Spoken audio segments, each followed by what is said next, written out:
Por vários anos, os homens tentaram ensinar às mulheres o que era ser uma mulher e fracassaram. Depois, as mulheres tentaram ensinar aos homens o que era ser homem e também fracassaram. Em geral, a mulher é ótima em saber o que quer de um homem, mas não o que é ser um homem. Em geral, o homem, ele pode saber muito bem o que quer de uma mulher, mas não o que é ser uma mulher. O que você quer que o outro seja diz respeito às suas expectativas a respeito daquilo e não a respeito da realidade. Mas, Patrick, seria possível a gente entender melhor como funciona a perspectiva do sexo oposto? Claro que sim. Da mesma forma que um ginecologista homem consegue atender uma mulher, mesmo sem ter ali os órgãos, os hormônios femininos, a gente pode compreender como o sexo oposto funciona por meio do papiro. Ou seja, você adquire conhecimento sobre o assunto, aí você vai ter insumo para poder pensar melhor sobre como o mundo funciona da perspectiva do outro sexo, entende?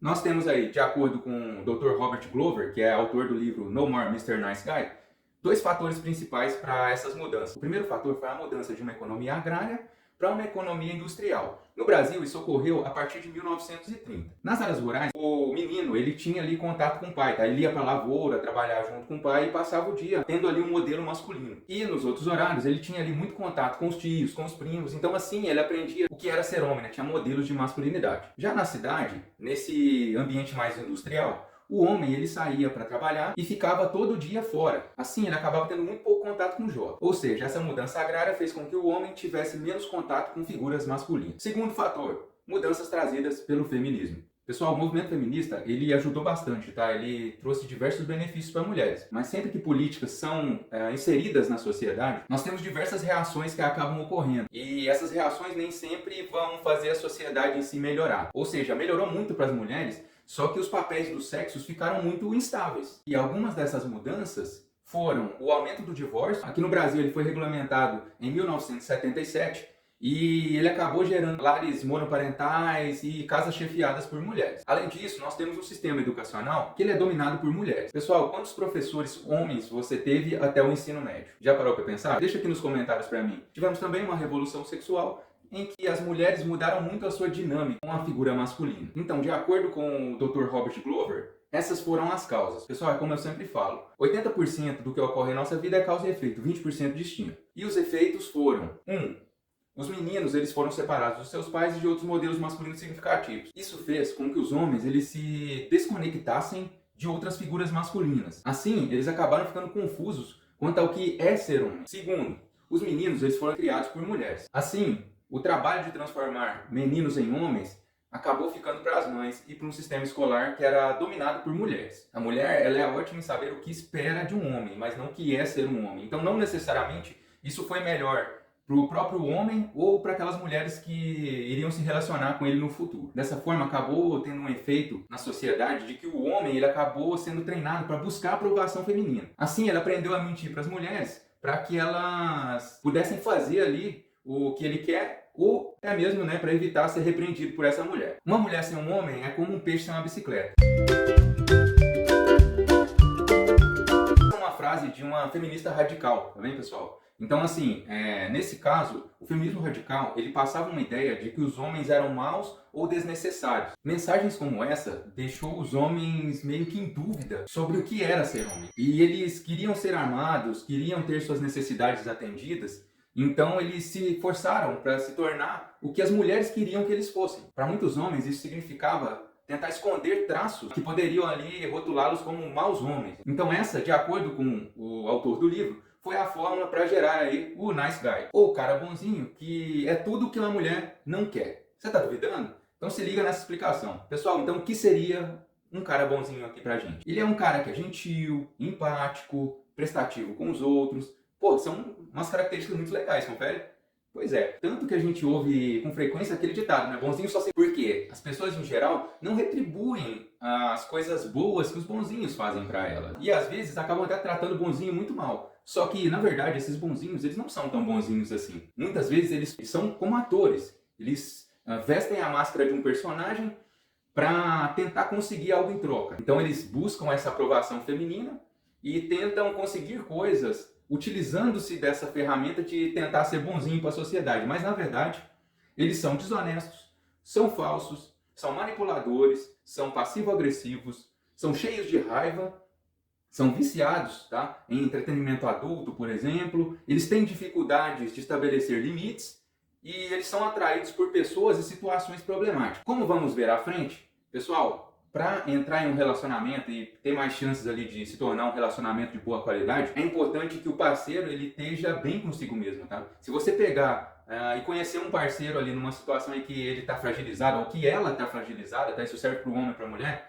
Esse relacionamento ele não tende, né, a começar muito bem. Dessa forma, esses nice guys eles têm 3 características que são o zelo, a busca de aprovação dos outros escondendo erros e a baixa autorresponsabilidade. Vamos começar falando do zelo. Pessoal, quando a gente fala em zelar por outra pessoa, eu entendo que o zelo ele é uma junção ali de 2 coisas, tá? Primeiro, vigiar e excesso de ação. Ou seja, vigiar mais excesso de ação é igual a zelo. Mas, Patrick, o que seria vigiar? Vigiar é monitorar e observar atentamente alguém ou algo para detectar quaisquer mudanças, atividades, perigos e ameaças. A vigilância ela acaba me lembrando muito aquelas situações na verdade, aquelas câmeras de segurança. Por quê? Porque quando você está sendo filmado, aquela sensação é muito desconfortável. E ela faz com que muitos de nós ajam de maneira diferente porque estamos com medo, porque estamos sendo gravados, entende? E por vezes a gente acaba agindo de maneira não natural. Já o problema da atenção excessiva é que você acaba dando à pessoa não o que ela necessita, mas o que você quer que ela necessite. Porque quando ela necessitar, ela vai pedir o seu apoio. E muitas vezes, quando esse bonzinho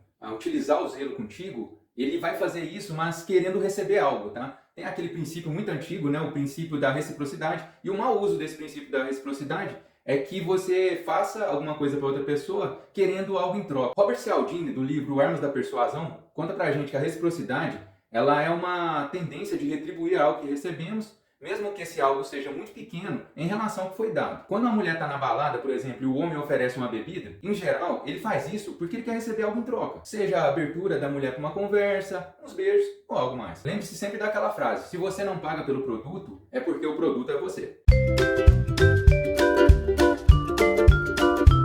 Ou seja, ele acaba querendo ali gerar um sentimento de retribuição na mulher para que ela faça algo com ele. Dessa forma, fica claro que esse homem zeloso ele não é bonzinho, mas sim ele está fazendo mau uso da reciprocidade para manipular a pessoa. E o principal problema, pessoal, é quando ele não recebe essa retribuição que ele espera, tá? Ele chega, ele dá alguma coisa ali que parece ser algo generoso, mas na verdade quando ele não recebe, tem suas expectativas frustradas. Aqui no canal, inclusive, eu já falei sobre expectativas, então quando a expectativa ela não é satisfeita, ela acaba gerando ali uma frustração. E nesse caso, acaba gerando um ressentimento com relação à pessoa alvo. E, nas palavras do autor, quando essa frustração e ressentimento eles se acumulam tempo suficiente, ele transborda na forma de raiva, comportamentos passivo-agressivos, fazendo beicinhos, birras, retirando-se, tentando envergonhar outra pessoa, criticando, culpando a si mesmo, ou até mesmo com agressões físicas. Provavelmente você ficou chocado, né? Pois é, a realidade ela é chocante mesmo. Tá gostando do conteúdo? Então curta, compartilhe, inscreva-se no canal para mais conteúdos como esse e conhecimentos úteis. Voltando ao assunto, Aristóteles dizia que a virtude está no meio. O zelo, nesse caso, seria um vício pelo excesso, enquanto a virtude seria o cuidado. O vício pela escassez seria o descuido. Mas, Patrick, quer dizer então que se a virtude é o cuidado, eu devo ser cuidadoso? Exato, você deve ser cuidadoso. Isso serve tanto para o homem quanto para a mulher. Porque o zelo ele vai fazer com que a pessoa perca o poder pessoal dela de decisão sobre as coisas. Tá, Patrick, mas quais são as características de uma pessoa cuidadosa? Eu vou citar aqui 2 para você. Então, elas têm que dar aos outros o que elas precisam, o que eles pediram, e não o que você acha que ela precisa. Segundo, você deve dar alguma coisa a alguém de forma genuína, verdadeira, sem querer nada em troca, sem esperar nada em troca. Assim, você não vai ter expectativas sobre aquela situação e quando você não tem expectativas, você não tem frustração. Um exemplo em situações em casais é aquela clássica situação em que a mulher chega do trabalho e quer desabafar ali para o esposo, só que o esposo nem escuta ela terminar de falar e já vem com a solução. Só que, pessoal, quando ela precisar da solução, ela vai pedir. Simples assim. Ou seja, ela só quer naquele momento um ouvinte. Então, se você quer tentar dar a solução para ela, peça permissão. Fala, posso te dar uma ideia a respeito disso? Segundo problema, a busca pela aprovação feminina. Em sua criação, muitos desses homens aprendem a tratar as mulheres como rainhas.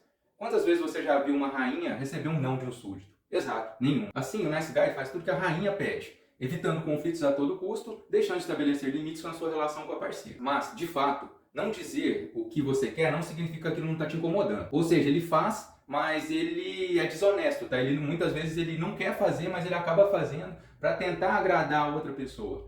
E você entra naquele ciclo que eu falei que pode acabar gerando aí frustração ou raiva, né?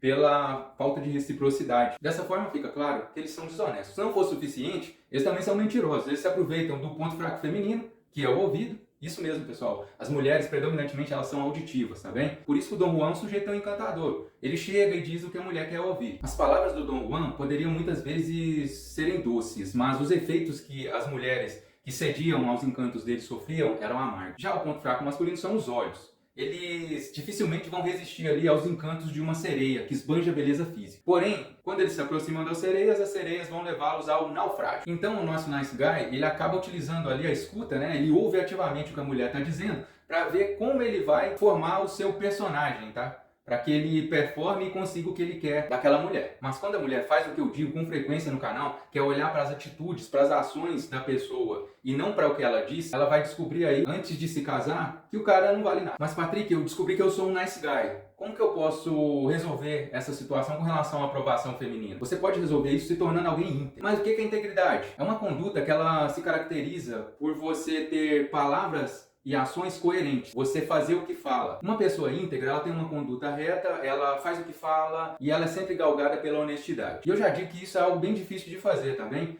Porque eu já fui um nice guy e pra gente alinhar o que a gente pensa ao que a gente faz é muito difícil e é um processo bem demorado, mas vale a pena. E o terceiro fator trazido aqui no livro é a falta de autorresponsabilidade. O sujeito, ele quer ser um príncipe, aquele que aparece, né, pra salvar a princesa, só que acaba buscando ali mulheres problemáticas, que muitas vezes encontram-se vulneráveis pelo momento da vida que elas estão, ou elas estão numa fase muito imatura. Porém, com o tempo, acontece o contrário do que o conto da Disney diz. E o príncipe acaba se tornando um sapo. E quando der errado, ele acaba colocando toda a culpa na mulher. Ele não assume que ele escolheu o mal. É uma responsabilidade dele. Pessoal, relacionamentos saudáveis precisam de pessoas saudáveis. Por isso que a mulher solteira tem que investir em si, no autocuidado, na espiritualidade, buscando estar bem consigo mesmo para depois achar outra pessoa. O homem solteiro deve investir em si, aumentando sua integridade, sua autoconfiança, sua capacidade de proteção, para depois encontrar alguém. Dessa forma, o casal saudável de boa qualidade, ele tem ali boas chances, né, de se dar bem por diversos anos. Além disso, eles não prestam atenção se a parceira é capaz de satisfazê-los sexualmente antes de engatar firme no relacionamento. Eles acabam dizendo, quando são rejeitados sexualmente, que a culpa é da mulher, que não gosta de sexo e acaba amando feito um bebê chorão. Ou, muitas vezes, acabam caindo aí no vício em entretenimento adulto. A responsabilidade de verificar no início do relacionamento se aquela pessoa é compatível contigo sexualmente ou não é sua, entende? Então a solução para essa falta de autorresponsabilidade é aprender a assumir a responsabilidade. Assim que você detectou o erro, você já formula uma solução para ele e age diferente da próxima vez que ocorrer. Errar é humano, pessoal. Então, assim, assumam o seu erro, tá? E futuramente você vai poder aí se tornar alguém mais íntegro. Por hoje é só e valeu!